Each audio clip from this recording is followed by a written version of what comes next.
jërëjëf mbokk yi na di baaxoo si dans Sénégal web ñu ngi leen di nuyu di leen ziar di leen jaajëfal tey nag ñu ngi fi jàkkaarloo ki nga xam ne mooy Cheikh Fall responsable politique APR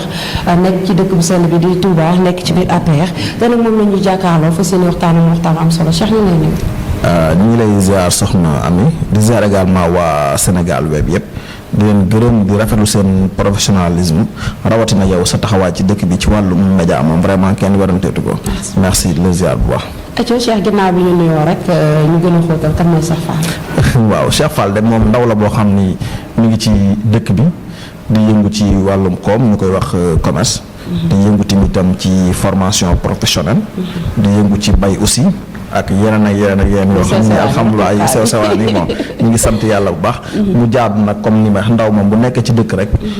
bu fekkee kenn ku nekk suñu borom bu la séddale lay sédd nga nekk sa ruq rek kon way ñàkk yi ay way ñàkk man dara yi di leen sonn loolu moo tax ñu engagé wu ci politique pour jàppale suñu askan bon lépp loo xam ne manqué nañ ko rek jéem ko wuti comme suñu loxo jot na fa seen loxo jotul jéem leen ko indil kooku daal mooy Cheikh Fall bref. merci beaucoup ginnaaw bi mu présenté woo rek wax mbokki internet yi kat mooy sa Cheikh Fall dañuy dikk rek bala ñoo dugg fenn dañuy njëkk ci dëkk bi sell bi ñu nekk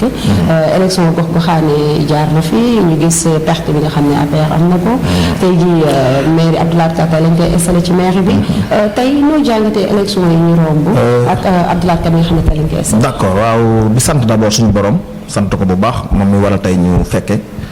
di sant Serigne Touba bu wër di ñaanal tamit Sëñ Modou Mountakha mu yàgg fi lool te wër di ñaanal góor yàlla yi fi nekk yépp di ziar waajur di ziar mbokk yi bon mu nekk benn question bu nga xamante ni question boo xam ne li muy ñëw bari na ci élection locale yi nga xam ne jàll na mais mu nekk élection yoo xam ne tamit vraiment waa Benno Bokk Yaakaar war na ci ak njàmbaar goo xam ne njàmbaar gu rëy la malgré li fi jaar yëpp ak li am vraiment ay jàmbaar lañ di féliciter d'abord suñu frère Gallo Ba moom mi nga xam ne suñu borom dogal na lu ñu tëwoon am nañ ko muy commune bu Mbacké bon mu ànd ko benn équipe bu dynamique mais li nga xam ne aussi tamit di encourager suñu frère Matar Diop mi nga xam ne vraiment bi ñu jóg nañ ndax loolu mooy xaritoo loolu mooy ànd loolu mooy camarade de parti parce que boo bokkee ci parti bu sa président defee dara da nga ciy ànd nga jàppale ko rawatina nag Matar vraiment nekk suma xarit amu woon droit taxaw seetaan ko que ñu ànd gagné alhamdulilah que ñu ànd ñàkk aussi ngor gi daf koy waral bon ñu wane ci nag njàmbaar gu mat sëkk kenn ku nekk xam na ni malgré les misérables moyens yi nga xam ne ñëw na fi tëddewul ngay ànd ak seen kii ànd liggéey bi nga xam ne liggéey bu rafet la ba résultat yi aussi tamit résultat yu xaw a doy waa parce que c'est la première fois dans l'histoire depuis 2012 ñu dem élection locale wala élection présidentielle législative ba référendaire aussi que ñu toog ba ay 3 jours 4 jours kenn xamul kan noo gagné élection yi ba muy différence bi di nekk ay 1000 voix et quelque donc loolu moom lu daawul am la aussi ñu ngi ci encouragé ca xañ na ay réglages yu ndaw rek moo ko des mais ñu ngi ñëw ci course bi ci yaakaar naa dinañ egsi bon par rapport ak situation Touba bi ci Abdou Lahad Ka aussi ñu ngi koy ñaanal moom suñu borom dogal na nekk na maire avant élection yi donc kon sëñ bi mooy tànn loolu moom dañ koy rafetlu ba pare ànd ci ak moom ci bu wér di ko ñaanal yan bi timitam oyof tooy ci kawam te vraiment lépp loo xam ne ñu ngi ko doon reproché bu njëkk mu nekk loo xam ni daf koy teg ci suuf te ànd ak kii bi donc timitam mu nekk loo xam ne daal lu kii la mooy donc li fi xew aussi muy par rapport ak liste bi nga xam ne mooy bu weex bi lañ koy wax ak liste bulletin blanc voilà c'est ça ak bon bu Benno Bokk Yaakaar bi nga xam ni moom mooy liste bi nga xam ne ci la président monsieur le maire Abdou Lahad Ka nekk donc foofu tamit aussi am na lu bari lu fi am mooy manque de communication feeñ na ci voilà non c'est la vérité loolu mooy non d'accord ma loolu parce que man li ma lay wax ni dama ko dund li ma dund mooy nekk naa ci benn centre de vote ay kilifa yu bari ñëw ni ñoom dañuy voter liste bu weex bi c'est parce que mooy liste Sëñ Mountakha donc loolu moom sama nopp moo may et puis bi ma ko amee ñu ma ko aussi nee ma ñoom gis nañ ci ay cas yu bëree ñu doon campagne di leeral naan dañ jël liste Mama Bess bi mooy liste xam nga communication da ngay am cible da ngay am foo xam ne communication yi fa la jëm mais cible boobu nag moo xawoon na manqué te communication non communication bi dafa des na ci fànn boobu lu bare li ñu ci def sax matul 5% par rapport ak li war na am parce que Touba aussi bu fàtte ni ndawul te nit ñi da ngeen a war a éveiller sensibiliser xamal leen li nga xam ne exactement moo xew nit ñi doog kii te it Touba fi mu toll nii nag dëgg jaadu na ñu tàmbalee war a waxtaan nag ci ay commune d'arrondissement parce que jaadu na daal vraiment parce que Touba rëy na rëy goo xam ne moom fu ñu wax deuxième ville du Sénégal yaakaar naa ce n'est plus possible que benn commune yor ko di ko gérer loolu moom lu ñu war a waxtaane la te yaakaar naa borom xam-xam yi dañ ci tàmbalee échange du yàgg dara incha allah. Cheikh nga jàpp ne Abdou Lahad Ka liggéey waru gën a mën a yokku ginnaaw sëñ bi tànn nañ ko waaye bu dëgg neexee askan bi dañ la dégg ndax loolu la ñu voté ci vote loolu la ñu wane ba pare li nga xam ne mooy APR ban taxawaay la gën a mën a yokk ci Touba ndax gis nañ ne jamono ji waa Touba dañ leen woon ginnaaw bu ñu demee ba jël fi ndaa rek yaakaar naa lu ëpp la. donc loolu moom lu metti la ci lu warul nekk la en tant que parti au pouvoir ma am ay reproches yoo xam ne dama ko ciy def reproche bi nga xam ne moom laay njëkk a def mooy par rapport monsieur le maire Abdou Lahad Ka bon liggéey na lu bari mais tamit lu bëree bëri des na mais liggéey bi mu liggéey aussi communication bi ci war na amu ci parce que réalisation su amee ba pare dafa am loo xam ni mooy jël réalisation yi wane ko mooy monsieur le maire commencé na nangam def na nangam la boo demee place sangam fekk ko fa yaakaar naa loolu mooy li nga xam ne moom moo war a nekk moo xam ci wàllum santé la moo xam ci wàllum éclairage public la moo xam aussi ci wàllu environnement la moo xam ci wàllum ndox surtout parce que ndox mi aussi bu ñu fàtte ni moom am na ci taxawaay boo xam ne taxawaay bu rëy la jël ci ay moyens yu bare def ko ci loolu pompe yi ku ne xam ne bi mu jox loolu day nekk dëgg il faut di am ñoo xam mais nag xam nga bu fekkee da nga nekk ci benn commune aussi nga nekk fukki nit di gas fukki nit di suul aussi ndax pour mu am day jafe mooy benn ñaareel bi nga xam ne moo ko nekk aussi bu fàtte ne élection yi aussi liggéey bi nga xam ni maanaam waa commune yi waroon nañ ko ci def aussi jàppale wu monsieur le maire ci liggéey boobu daal da nga jàpp ne dafa am ñu nekk ci wetam ba pare di gas ay commune bi demal la ñoom ñoo jàppalewul monsieur le maire ci liggéey bi amul kenn membre commune boo xam ne gis ko mu jël engagement ci élection yi passé def campagne wala mu sensibiliser parce que ñoom ñëpp ñi nga xam ne ñoo ko war a def boo seetloo seen position mooy li monsieur le maire yor ci lañ bëgg te nëbbuñu ko am na ñu nga xam ne dañu fekk ci ay kilifa ñu waaf di wax seen soxla ni maire bii Abdou Lahad Ka yor moom lañ bëgg donc ñu ngi ci biir maire bi te ginnaaw ngànt googu noonu da ngay gis ñu taxaw ci ay taxawaay yoo xam ne ay taxawaay yu yàq la te da ngay xam da ngay am gàcce. ndax ñoom ñoo campagne bulletin blanc bi. non mais xam nga ñoom par exemple xam nga ki war a defar saa bu yàqee rek maanaam problème day am. beneen bi nga xam ne moo ci gën a yéeme mooy xam nga àdduna bu fekkee da nga boot bukki xaj baw la amul problème. mais su fekkee da nga boot bukki nag bukki bi maanaam wàcc ci mbootu mi nga ko boote jàkkaarloo yow di la baw c'est tout à fait un problème. parce que tamit tam coup d'état ki nga xam ne moom moo xam sa temps c'est ça. loolu ay loo xam ne la lu war a waxtaane la loo xam ne yu ñaaw la loolu wor la c'est la trahison te loolu am noonu moo dem ba feeñ ci candidature Makhtar Diop ku ne xam na ni liggéey bi ñu ci waroon a def su fekkoon am na ñi war na jàpp ñëpp jàpp ci ba pare jàpp ci ak sincérité. Makhtar Diop nga yaakaar ne président tànn na choix bu baax. non choix bu baax la. parce que Makhtar apériste pur et dur la Makhtar dafa rampe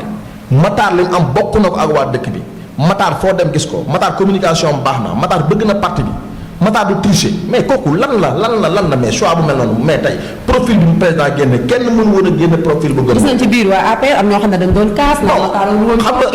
nga parti dafa am ñoo xam ne xamuñu parti bi dafa am ñoo xam ne xamuñu parti parce que parti da ngay xam historique bu parti mooy lan xam lan mooy parti xam lan mooy profil yi nga xam ne ci lañ di tànn candidat tey am na ñu jóg ànd ak Makhtar ñoo xam si ni par exemple tey bu fekkee tey profil bi doon Makhtar la président tànn duñ ànd ak benn bokk yaakaar. am na ñeneen ñoo xamante ni beneen gis-gis lañ am te man d'accord ma ak ñoom ci gis-gis boobu donc seen gis-gis la c'est-à-dire que dinaa ànd c'est-à-dire li ma bëgg wax mooy ñoom am na droit jël position boobu. mais su ma leen doon wax tey di leen conseil du ma leen conseil jël position boobu. foofu laa bëgg. Cheikh am na ñoo xam ne dañu ne Makhtar lu tax ñu boycotté ko dafa tànn ñoo xam ne ay weñ lan rek fu tooy rek ñu bind fa. xam nga nit ñi ràññee nañ leen ci dëkk bi xàmmee nañ ne ñii ay dóorkat la nit ñi ràññee nañ daal ñu bëri dañ ne loolu moo tax Makhtar jël ñoo jiite leen ci kanam moo tax ñu boycotté li. xam nga loo xalaatee loolu. xam nga déjà dafa am loo xam ne moom la ñuy wax cëslaay. cëslaay ak ay kenn tey APR ñi ànd ak Makhtar tey amul benn candidat amul président de la république amul kenn koo xam ne mun nga ñëw fii installé wu fii pour wax APR ca ñu àndoon ñi ànd ak Makhtar kenn mënu ko ba ci ñi nga xam ne tey ñooy wax ni Makhtar dafa jël ñi tànn leen ñoom suñu nekkante de liste sax laa lay xamal ni leen ñi ànd ak Makhtar ñooy àndaat ak ñoom parce que ñoom ñooy APR dafa am yoon parti dafa am yoon tey parti tey boo demee tey mais xoolal tey benn dëkk boo xam ne da nga fa dem mais la fa nekk ci apéris la ñoo fay nekk ci apéris bi nga ñuri man ñi ma ànd ak Makhtar rek man loolu laa jàpp ne ñooy apéris kon daal ñoom nga jàpp ne ñooñu la Makhtar war a ànd non ñoom la Makhtar dafa ànd ak ñi mu war a àndal campagne ñi mu war a campagne certes que nag lu mat amul ay fay day am. ñun ñi am na ci lu ma ci naqare lu bare loo xam ne ñu bari xam nañ ko. mais nit ki bu fekkee saa boo waxee lu bari yàqu da ngay préférer noppi. da ngay préférer noppi parce que loolu mooy yoon ndax doo waxee lu bëri yàqu da ngay moytu yenn yi ci loolu mooy dégg beneen bi ci topp aussi yu bëri yu am na loo xam ne ak soxor la te bis dana ñëw wax dana am wax dana am wax dana am leeral dana am parce que am na loo xam ne xam nga lu ni fàng kenn ko jeex te man dinaa la wax benn affaire lépp lu ma la wax saa bu ma la waxee ni la mbaam bi dee na saa boo demee tool bay diw fekk ko fa loolu lu ma faral di wax la ci lu ma gëm la man du ma waxee sama bakkan du ma waxee sama bakkan te nag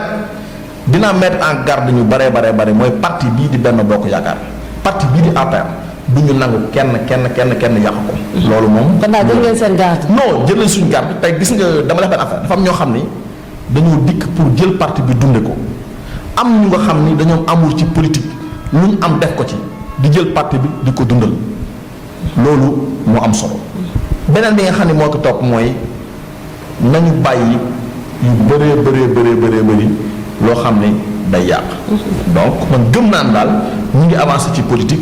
li des nag mooy li nga wax gis na ni askan Touba ñi ngi wane ginnaaw loolu du ma sa wax loolu mais li ma gën a wax te wax ko mooy. tant que muy demee nii yaakaar naa defan émission du benn du ñaar ay at. mais benn wax bii laa mos si am. taxawaayu président war a taxaw ci Touba dafa des. ci fànn yëpp. parce que mënuma concevoir tey conseil des ministres amul ministre bu dëkk Touba fay siège.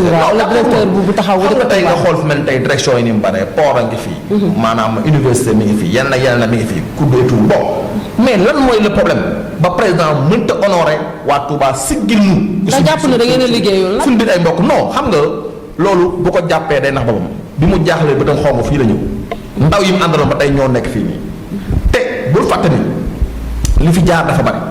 président lii mu def ñu ko reproché ni ko bul falu fàtte dafa bëri ca loolu ci logique boobu ci la nekk te ku yàlla bind nag mën nga tax ba président de la république gagné département Mbacké fi ñu toll nii wala ma gagné commune Touba sans pour autant moo am taxawaay boo xam ne taxaw na ko. kon daal jàpp na dafa war a far ay ministres yoo xam ne loolu c'est évident mën a jàpp population bu Touba loolu mooy li mënta ñàkk loolu mooy li mënta ñàkk maanaam population bi ci moom dañoo sonn ci côté boobu. tey xam nga weexi taat aussi taxul ndongo di jàng ngeen baal ma ci kàddu gi. dafa bëgg a mokkal alxuraan moo tax muy jàng. loolu lu may faral di wax la te dafa néew aussi maanaam borom xam-xam maanaam c'est-à-dire que borom cravate yi wala borom bureaucrate yi. au niveau de au sommet de l'État maanaam xale wax leen lu mu bàyyi xel. wala maanaam borom bu mu oyof wax leen lu mu bàyyi xel mais nañu xam ni tey président li ñuy wëri feneen mais attends dëkk bu nga xam ne ñoo wax ay 360 000 voix moo nekk ci département bi. mais loolu soo gisee da nga ci war a fee président Ablaye Wade dafa muusoon. moo tax mu bàyyi woon xel fii nii. te dama koy wax toujours parce que président Ablaye Wade lu la waaye mën a wax mooy amul loo ko mën a reprocher ci politique ci biir Touba. mu def réalisation moom beneen affaire la mais politique bi mu def. benn président mosu ko def ci Touba. bu dee réalisation Macky Sall moo jël record mais Macky Sall dafa war a boole ñaar le président Sall du moins le président Sall dafa war a boole ñaar dafa war a boole réalisation yi mi ngi ci dafa war a politique xam ni mooy tax. maanaam nguuram stable. te ku ne xam nga ni fi mu adduna bi yëngu na te population bi ñu ngi tàmbalee am jafe-jafe par rapport ak li nga xam ne moo am. ci wàllum dund bi ci wàllum lekk lépp am jafe-jafe fi mu toll nii. enseignement bi instant yi mi ngi perturbé wu te Sénégal dafa nekk benn réew bu nga xam ne mun na avancer ci avancement bu gaaw. mais loo mënut a concevoir mooy benn réew bu nga xam ne da ngay commencer tey bay. ñetti weer ñeenti weer nopp lu juróom ñetti weer. loolu si moom jàpp ne dañu war a bay non moo di passé na foofu dañu war a bay gis nga bay dunde tant que Sénégal def ko dama toog fii rajo bi nekk ci Hizbut Tarqiyyah yi nu mu tudd. Al Mouridiyyah ñu invité ma benn émission direct 90 minutes. ça fait plus de 5 ans. mën wax la ni leen Sénégal ay suukar ak ay ceeb ak ay diwlin ak yëpp tant que Sénégal prévoir ni ay Togo def yeneen réew yi pour jéem a bay dunde jafe-jafe bi kenn mënu koo régler ay lu ñu def benn affaire moo naan tël ñoo ni benn situation boo xam ne day conjoncturel mooy loo xam ne day ñëw rek jàll te dafa war structurel loo xam ne day ñëw wuy ba faaw ñu régler benn situation dund bi benn yoon Sénégal mu jeex mais tey ku ne xam nañ tey Ablaye Wade li nga xam ne moo ko fi jëloon ne président Ablaye Wade yi ma li ko fi jële woon mooy problème mu dund problème mu courant problème manifestation mais ñun ci logique boobu ci lañ nekk parce que le président Macky Sall dund bi mi ngi tàmbalee am jafe-jafe manifestation yi mi ngi tàmbalee am aussi bon jafe-jafe yi bëri na aussi te it nag man soulèvement populaire bi may gis nii ci ndaw yi bëri nañ Sénégal topp te dafa jafe ci réew. te président Abdou Diouf bu fàttali ne ay rajo ñoo ko daaneeloon parce que ñoom ñoo fi nekkoon ay jamono. bon président Ablaye Wade ay télé. boobu la télé yi doog a ñëw nii ak communication maintenant nag internet bi réseaux sociaux yi. Macky Sall le président war a attention baax a baax a baax. xoolaat bu baax war na xoolaat bu baax a baax a baax. ayca bi ñu parce que gars yi ngeen dama ci communication. ayca bi ñu noonu Cheikh Fall la ñu jàkkaar loolu ba tey di waxtaan bu am solo muy indi jàngatam ci biir réew mi rawatina dëkk bu sell bi di Touba dañuy dëkk ci wàllum politique Bamba Fall gis nañ ko mu xëy rallier dem ci Macky Sall sa mi ngi woon ci élection yi moom Bougane ñoo àndoon Bougane ñu bëri ñu ngi koy géeñ di ko taxal naan ko moom président Macky Sall ñoo ànd ba fii génn rek def na benn audio mer ba dagg saaga laa mën a wax tey noo jàngatee Bamba mi génn président Macky Sall daf ko ministre conseil mu ne kontaan na am na ñoo xam ne ñu ngi génn di dal ci kawam noo jàngatee bon xam nga fii moom ku def dara ñu génn dal sa kaw loolu moom na nga ko bàyyi. APR ngeen da ngeen ciy kontaan non dama ciy kontaan ko loolu moom c'est évident beneen bi topp mooy Bamba ku ko am di nga ko téye ku ko ñàkk itam soo ko mën a jot di nga ko jot mais sénégalais yi benn réeraay bu ndaw la ñuy am ci par rapport ak Bamba ak l'autre la Bougane ñoom ñaar bokkuñu parti politique man na maa bokk benn bokk yaakaar tey jël récépissé Bougane deme ci élection locale mun naa bokk benn dem récépissé Yewwi Askan Wi ma dem deme ci élection loolu bokkul c'est-à-dire que foog nga xam loolu dafa leen boole woon mooy élection locale yi jàll na Bamba aussi ku ne xam na ni moom nit ku responsable da jël ay responsabilité man président Macky Sall tey nag loolu mu def noonu mooy dëgg réew mi suñ ko bëggee defar ay maire laa yor je suis le maire de nangam du ma ànd ak président boo ko defee yaa ngi tardé sa gox parce que gox bi nga nekk war koo liggéey te loolu lay conseiller maire yëpp même boo dikkul bokkoo benn boo ko yaakaar boo ko appel talal loxo président parce que président moo yoon mbir yi c'est le président de la République du Sénégal. waaw gis nañ loolu maire yi ñu koy wax. non voilà c'est le président de la République du Sénégal même conseil départemental yi nga gis ni yëpp moom loolu. yàlla moo dogal loolu mu nekk kilifa réew mi jiite ñëpp jiite administration bi. te war a véhiculer politique am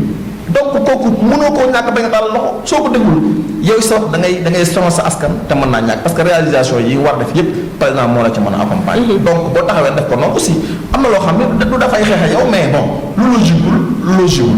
donc loolu moom mooy dëgg en tout cas daal loolu laa koy conseillé te li mu def ni ci Bamba Fall aussi laa koy conseillé képp koo xam tamit tam pare na pour jàppale ko président tala ko loxo ñu ànd liggéey beneen bi ko topp aussi mooy mi ngi waaj a teg gouvernement loolu ñëpp dégg na ko ñëpp xam na ko voilà mais premier ministre bu bees moom ñu ngi koy xaar en tout cas lu ñuy xaar la lu ñu yàkkamte la mais nañu tegal gouvernement boo xam ne daal dina mën a jaxasoo askan bi mën a wax ak ñoom mën a liggéey li réew mi soxla mën a communiquer ak ñoom lépp lu naqar askan bi ngi nekk di jaamu soxla yooyu noonu donc loolu ndaw ñu sonn lañu ndaw ñi sonn nañ am soo xam ne yow boo fa tollee xam nga dama la am na loo xam ne boo fa demee boo gëmmee sa bët da nga jooy ci yoo xam ne yu metti la ci askan bi am na ñu nga xam ne ni maanaam xëy lekk sax tout à fait un problème te Sénégal passé na foofu Sénégal demal na ba passé ay xëy am jafe-jafe pour lekk waaye problème mu dépense ak yooyu mais maintenant ci lañ delluwaat jafe-jafe yi métti na trop foo ko takk weesu na faj mi aussi lu cher la président war na koo bàyyi xel war naa tamitam xool fànn te surtout ren mu bàyyi baykat yi gën leen a bàyyi xel bu baax a baax xam na ne mbay mi baaxul non mbay mi baaxul parce que baykat da daan bay tey ki nga xam ni dafa dëkk tey par exemple ca Risso Fall par exemple da daan bay jël moitié gerteem jaay leen ni mu jël ko tànn ci jiw mais ren li xew mooy déqi denc mooy ngooñ rek da ngay gudd ci àll bi rek dem denc góob amul man bi ma juddoo ba léegi c'était la première fois ma gis Kayoor ñu ni góob amul bàcc amul donc loolu lu metti la loo xam ni kon donc président war na la jàppale ci jiwu accompagner leen ci ay engrais ak ay matériel agricole loolu dafa jaadu ci yaakaar naa loolu mooy dafa réew mi de mooy dafa réew mi donc ñu wax tamit daal vraiment mu gën a xoolaat ñi nga xam ne ñu entourage ci problème mu direction yi parce que élection locale yi passé leeral na lu bare non signal bu fort la ci li nga xam ne moo xew mooy waral ne gars yi koy wax naa ñu ngi koy roq yi di liggéeyuñ tous defuñu dara donc loolu moom mooy dëgg tey Touba mu def ci attention bu baax a baax am nay jàmbaar yi fàkk tëdd yoo xam ne ñu ngi fi bëgg ko am cofeel ci moom di pare pour jàppale ko exemple yu bare mi ngi fi parce que déjà tey si on parle de la politique kenn mënul wax politique fii ba pare épargner Amy Mbacké Ndage moom politicien la boo xam ne vraiment ñëpp a ko apprécier ñëpp a ko waggar ñëpp am ci moom yaakaar donc nit la koo xam ne au moins dañuy xam ne yow kii dafay liggéey te gis nga sénégalais yi xam na leen soxla social ku leen dimbali maanaam jàppale gi du da ngay jël tey xaalis di may nit mais da nga koy wan ni may xaalis mais koo xam ne tey yaa ngi tey créé ay yoo xam ne ay formation yu dëgër lay def ci dëkk bi foo dem fekk ko fa ñi nga ba pare xam nga nit nga formé ko par ne ko wala defaral ay jus defaral ay nangam ba pare ne ko boo ko defaree ba pare kat jël ko nga denc ko fii pour mën ko jaay mais kooku ndimbal mën tawee su loolu te loolu dafa am solo loolu dafa am solo trop loolu la ñuy xaar ci un politicien mais politicien boo xam ne yow voilà da ngay toog sa non yooyu gars yi passé nañ foofu te gis nga nañ bàyyi jaawale politique akub sëriñ bokkuñu gis nga boo solee sa casquette politique wàccal ci terrain bi jàppale nit ñi te it mu nekk loo xam ne lu sérieux la lu honnête la nga xam ni ngay defee politique te gis nga dinaa la wax benn affaire révélation sax lay tudd su boobaa am na kilifa gu mag mi ngi fii ci dëkk bi jafe-jafe bi amee ci jeunes yi ci ay problème de connaissance bi jeunes yi mer fii dëkk bi toj ñu kenn ko am jafe-jafe man maa toog ak kilifa gu mag mu jël téléphone am woo ko ni ko élection yi booy yi lan mooy seen problème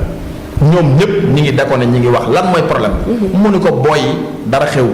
élection moo jub si ñuy chantage di rey nit ñi ak ay coow mais du dara mais loolu ku bëgg a defar doo ko wax ku bëgg parti bi doo ko wax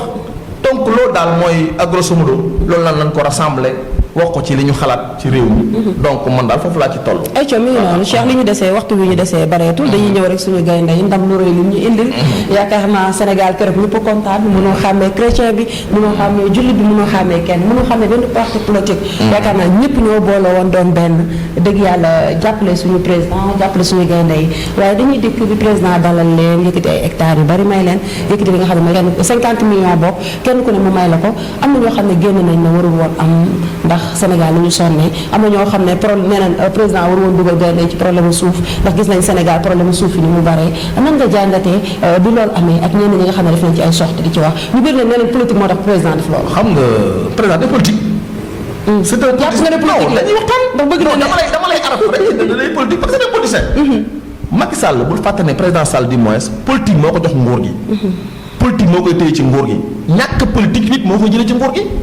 kon donc moo tax daal mu problème non suuf si non xam nga man. wala suuf si non politique wul suuf si c'est-à-dire que baatu politique bi laa bëgg a leeral. ñoom day politique. lépp loo xam ne ko def pour sénégalais bi bëgg président war na ko def parce que obligation la ci moom. lépp loo xam ne bu ko defee tamit sénégalais bi mer wóoru ko def parce que du yoon mooy benn. gis nga fokk nit ñi bàyyi xel benn affaire ku def lu rëy am lu rëy gaynde yi dañoo def lu rëy. li ñu leen jox mérito na lu ëpp loolu. ki nga xam ne nag yow peut-être sa xol baaxul. wala da nga soxor amoo une poitrine dilatée lu la neex ngay wax kooku am nga droit wax la la neex. mais tey président Sall bu joxul woon dara ñu ni pourquoi le président joxul gaynde yi dara. bu leen joxoon 25 millions ñu ni président dafa nay bu tax joxu leen lépp 25 millions. bu leen ne jox bu leen tey joxoon tey benn 2 mètres 5 mètres ñu ni lu 5 mètres lu gën di doole. bu leen joxee 1000 mètres ñu ni mètres yàq la. tey damal la nit ki kenn amul ci àdduna koo xam ne da ngay def dara ñëpp apprécier ko. ñëpp apprécié ko loolu amul yàlla ñu ne bind sax am na ñoo xam ne gëmuñu ko. am na ñoo xam ne ku tedd kii sëñ Tuubaa deful kenn dara gis nga am na ñoo xam ne seen taxawaay. keneen ak keneen noonu àdduna moom la yàlla binde noonu du ko binde moo ko bind ci ak jagadi ca tànk ñu fay nekk du jag critique yi day bëri loo def am ñu ko gisee loo def am ñu ko defee mais très sincèrement. kontaan nañ trop ci gaynde macha allah vraiment parce que lu ñëpp doon ñaan la lu ñëpp doon ñaan ku fi nekk gone fii bëgg nga sa rangoñ ba tey jooy ci ñàkk gun wala ci équipe nationale ci ñàkk gu ne ñàkk li ñu wuti tey bu suñu borom ëndee mbégte mais ñëpp dañ ko war a sant dañ ko war a sant dañ ko war a gërëm dañ ko war a sant dañ ko war a gërëm donc aussi yooyu day am daal mooy dara yu bare bare léegi daal en tout cas li nga xam ne daal ñu ngi koy fàttali moom njiitu réew mooy parti bii nga xam ni da ko yor nekk kilifa gi ginnaaw ñu nekkee président république moo jiite Benno Bokk Yaakaar moo jiite APR APR gii dafa am ñoo xam ne dañ ko loyal fidèle ko gëm ko ba pare yaakaar ko c'est-à-dire que li ma tuddee yaakaar mooy yaakaar a ànd ak moom liggéey réew mi boo xam ne bu dee problème loyauté tey par exemple tey mënoo tëdd loyauté président ak ca bàyyi Mimi Touré sona Mimi Touré ko xool sa relation ak président xool ni mel ci Benno gi ci xarito gi lu nekk am fi tëréwul mu des ànd ak président république loolu mooy ànd nit te yàlla tax kon donc na bàyyi xel loolu le président le ministre Aly Ngouille Ndiaye xoolal situation aussi même ku bëgg réew mi la gañewaat na ko voilà gañewaat na ko xam te ku bëgg réew mi la kooku la même chose nga xool Mbaye Ndiaye le président Moustapha Cissé Lo ñu ngi ñaan mu dellu si ci parti bi dafa war a dellu si président Macky Sall loolu lu ñu métti la beneen bi nga xam ne mooy toog tamit son excellence Pate Diakhaté aussi ñu ngi koy tàll loxo maam dafa war a dikkaat engagé wu politiquement jàppale président de la République du Sénégal parce que Touba daf ko soxla ku ne xam na bi mu ñëwee li mu indi ak ni mu doxalee parti bi ak ni mu ko animé massification bi am bi mu ñëwee benn massification mel noonu musu am tey loolu waaye mën a wax élection locale yi excellence Pate Diakhaté su ci impliqué woon ñëw jàpp ci élection yi jàpp ci campagne président de la république day gagné département bi loolu amul ma ci warante. danaa jàpp ne Pathé manqué non absence am daf cee feeñ à 100% je dis wallahi la nga je vous jure que Pathé excellence bu ñëwoon tey bokk ci élection yi battre campagne président de la république na gagné élection. ayca Cheikh dañuy barasiku suñu gaynde yi nga xam ne démb bàyyi nañu leen rek suñu jàmbaar yi mën naa leen suñu militaires yi nga xam ne ñun bu ñu tëddee di nelaw ñoom ñoo tax bu ñuy yandooree ñoom ñoo tax bu ñu amee jàmm ñoom ñoo tax ñu jàpp leen presque benn 1 mois boo xam ne téye nañ leen muy 7 personnes di ñaanal 4 personnes yi ci gaañu yàlla xare leen àjjana sa yéexe bi si malaaka mu yox mbéda teeru la nan ngay wax ci loolu bàyyi gi nga xam ne bàyyi na leen ñu suñu jàmbaar yi réew d'accord man dama ci bëgg naa ci loolu kontaan la ba pare amu ci mbetteel bàyyi amu ci mbetteel parce que ñi ma xam jigéen ma ñëpp xam nañ ni wax naa am na suñu benn panel bu ñuy wax appel authentique bu ma ci mujjee wax loolu yàggul man ak un certain Cheikh Ly ak ñeneen bon Pape Diouf wax nañ benn daa boo xam ni man gëm naa ni waxoon naa leen ni leen bàyyi gi du yàgg parce que négociation la ci négociation bi na ci am au niveau de la présidence na ci am au niveau de la CEDEAO donc loolu mooy ca jàmm moo gën lépp ñu ngi ñaan yàlla jàmm Casamance aussi am te it nag le président Sall loolaay mën a wax gàcce ngalaama moom ci Casamance parce que pont bi nga xam ne def na ko diggante Sénégal Gambie c'est pour la Casamance beneen bi nga xam ne moo ko nekk ku ne xam na ni li mu def ci pouvoir bi 12 ans yi ni Casamance stable musu koo stable donc loolu aussi te président parce que jàmm Casamance kenn mënu ko créer yow kese il faut d'abord Gambie na ci impliqué wu Guinée-Bissau Guinée Conakry ñoom il faut ñu impliqué wu ci pour jàmm maanaam Casamance yi aussi tamit gën a bokk boole ànd ak ñëpp bokk jàmm parce que jàmm moom képp ku am beneen soxla rek c'est parce que da nga am jàmm wala nga am wér donc ñaar yooyu mooy li nga xam ne mënuñ nag di sant ñëpp di gërëm ñëpp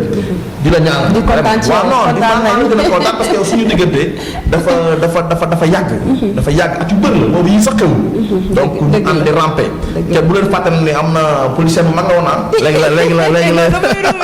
moo Bassirou Gueye non policier bu mag la woon mag ci gàtt naa policier bu mag la woon dafa démissionné donc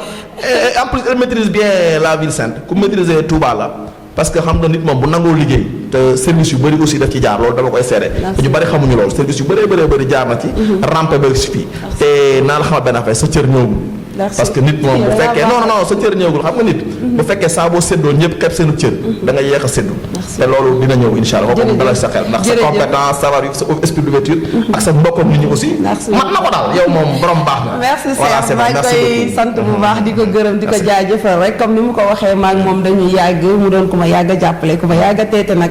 di ma ñaax naan ma góorgóorlu ndax jigéen buy liggéey dafa xaw a métti waaye moom nag ci ñi ma doon ñaax la bokk ñi ma doon may jom kon maa ngi koy sant bu baax grand frère xam nga émission bi la woon rek faaw ma kii waaye rek moom sama grand frère la maa ngi koy sant bu baax di la gërëm di sant ñëpp di leen jaajëfal ñu def entretien bu am solo tey ñu fekk si ko fii ci bureau dëgg yàlla mu dalal ñu tatagal ñu waxtaan bu am solo ndax réew mi moo ñu ñor sama moom gëm naa ne réew mi moo ko ñor rawatina dëkk bu sell bi di Touba Mbacké maa ngi koy sant Cheikh bu baax a baax di la gërëm Cheikh Fall di sant sama cameraman bi Baye Zal muy sama doom di sama xarit bu image yi yanjee rafet moom la mu ciy jàpp bu baax a baax maa ngi koy sant di ko gërëm di sant fans yi xarit yi ñëpp bàyyi ma kenn maa ngi leen di sant di leen gërëm di leen jaajëfal bu baax a baax bu bëri ñoon incha allahu rabbi